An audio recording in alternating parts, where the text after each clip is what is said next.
ಸಿದ್ದರಾಮಯ್ಯ ಅವರನ್ನ ಅಧಿಕಾರದಿಂದ ಇಳಿಸೋದು ಸುಲಭ ಅಲ್ಲ. ಸಿದ್ದರಾಮಯ್ಯ ಅವರನ್ನ ಅಷ್ಟು ಸುಲಭಕ್ಕೆ ಇಳಿಸೋದಕ್ಕಾಗಲ್ಲ, ಅವರು ಅಷ್ಟು ಸುಲಭಕ್ಕೆ ಬಿಟ್ಕೊಡೋದು ಇಲ್ಲ ಅಂತ ಚಿಕ್ಕಬಳ್ಳಾಪುರದಲ್ಲಿ ಬಿಜೆಪಿ ಸಂಸದ ಡಾಕ್ಟರ್ ಕೆ ಸುಧಾಕರ್ ಹೇಳಿಕೆ ಕೊಟ್ಟಿದ್ದಾರೆ. ಡಿಕೆ ಶಿವಕುಮಾರ್ ಸಿಎಂ ಆಗೋ ಆಸೆ ಇಟ್ಕೊಂಡಿದ್ದಾರೆ. ಆದರೆ ಡಿಕೆಶಿ ಕನಸು ನನಸಾಗೋದು ಕೂಡ ಸುಲಭ ಅಲ್ಲ ಅಂತ ಸುಧಾಕರ್ ಮಾತನಾಡಿದ್ದಾರೆ. ಅಷ್ಟು ಸುಲಭ ಇಲ್ಲ. ಮಾನ್ಯ ಸಿದ್ದರಾಮಯ್ಯನವರನ್ನ ಇಳಿಸೋದು ಸುಲಭ ಇಲ್ಲ, ಅವರು ಬಿಟ್ಕೊಡೋದು ಕೂಡ ಅಷ್ಟು ಸುಲಭ ಇಲ್ಲ. ಮಾನ್ಯ ಡಿ ಕೆ ಶಿವಕುಮಾರ್ ಅಂತೂ ಪಾಪ ಆಸೆ ಇಟ್ಕೊಂಡಿದ್ದಾರೆ, ಅಷ್ಟು ಸುಲಭದ ಮಾತು ಅಲ್ಲ. ಪ್ರಕಾರ ಅಷ್ಟು ಸುಲಭ ಇಲ್ಲ. ಮಾನ್ಯ ಸಿದ್ದರಾಮಯ್ಯನವರನ್ನ ಇಳಿಸೋದು ಸುಲಭ ಇಲ್ಲ, ಅವರು ಬಿಟ್ಕೊಡೋದು ಕೂಡ ಅಷ್ಟು ಸುಲಭ ಇಲ್ಲ. ಮಾನ್ಯ ಡಿ ಕೆ ಶಿವಕುಮಾರ್ ಅಂತೂ ಪಾಪ ಆಸೆ ಇಟ್ಕೊಂಡಿದ್ದಾರೆ, ಅಷ್ಟು ಡಿಕೆಗೆ ಸಿಎಂ ಸ್ಥಾನ ತಪ್ಪಿಸೋದಕ್ಕೆ ದಲಿತ ಸಿಎಂ ಅಂತಿದ್ದಾರೆ ಅಂತ ಸುಧಾಕರ್ ಮಾತನಾಡಿದ್ರು.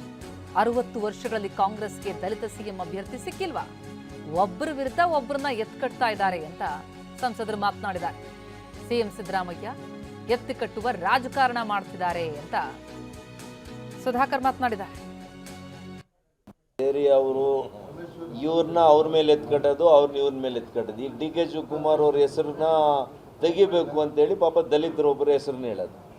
ಏನು ಮಾಡಬೇಕು ಅಂತ ಉದ್ದೇಶ ಅಲ್ಲ, ಮಾಡ್ತಾರೆ ಅಂತ ನಂಬಿಕೆನೂ ನನಗಿಲ್ಲ. ಆದರೆ ಇದೆಲ್ಲ ಕೂಡ ಅವರ ರಾಜಕಾರಣದ ತಂತ್ರಗಾರಿಕೆ. ನಾನು ಕೂಡ ಅನೇಕ ವರ್ಷಗಳು ಅವ್ರ ಜೊತೆಯಲ್ಲಿ ಕೆಲಸ ಮಾಡಿರೋದ್ರಿಂದ ನನಗೆ ಗೊತ್ತಿದೆ. ಅವ್ರನ್ನ ನೆನ್ನೆ ಕುಮಾರಸ್ವಾಮಿ ಹೇಳಿರೋದು ಸರಿಯಾಗಿದೆ.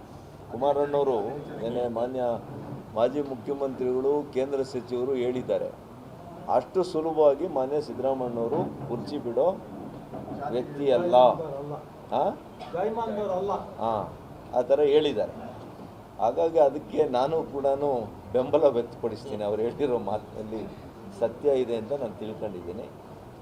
ಇಲ್ಲಾಂದರೆ ಆ ರೀತಿಯಲ್ಲಿ ಟ್ವೀಟ್ ಯಾರು ಮಾಡ್ತಾರೆ ಹೇಳಿ? ಟ್ವೀಟ್ ಮಾಡಿ ನಾನು ತಮಾಷೆಗೆ ಮಾಡಿದ್ದೀನಿ ಅಂದರೆ ಮತ್ತೆ ಮುಖ್ಯಮಂತ್ರಿಗಳಿಗೆ ಯಾವಾಗ ತಮಾಷೆ ಮಾಡ್ತಾರೆ, ಯಾವಾಗ ಗಂಭೀರವಾಗಿ ಹೇಳ್ತಾರೆ ಮತ್ತೆ ನಾವು ಅರ್ಥ ಮಾಡ್ಕೋಬೇಕು.